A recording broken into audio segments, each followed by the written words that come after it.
Текст пен суретті қалай байланыстыруға болады? Осы 3 точка арқылы біз Pinterest'тен сурет таңдап аламыз. Осылай сархант етеміз. Студия бөліміне кіріп, плюсті басамыз.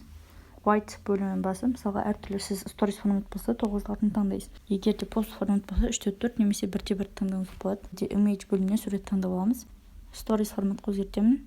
Және осыны үлкейтемін. Қазақша шрифт Android'та жүктелмеген болса, ағылшынша жазсаңыздар болады. Түрлі шрифттер ішінде болады өзінің. Осы студия бөлімде көктем келе жатқандықтан студияның өзінің тегін шрифттер бар ағылшынға. Тегін түрде осы журнайды үлкейтейік сәл. Бізде соңғы бөлімнен, mask бөлімнен осылай суреттерді 3D ретінде осылай жасап аламыз.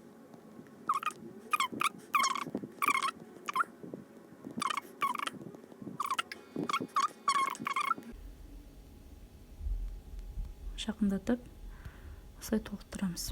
Көрдіңіздер, осындай 3D болып шығады. Осылай сархант ете аламыз. Өте оңай, сіздер жасап көріңіздер.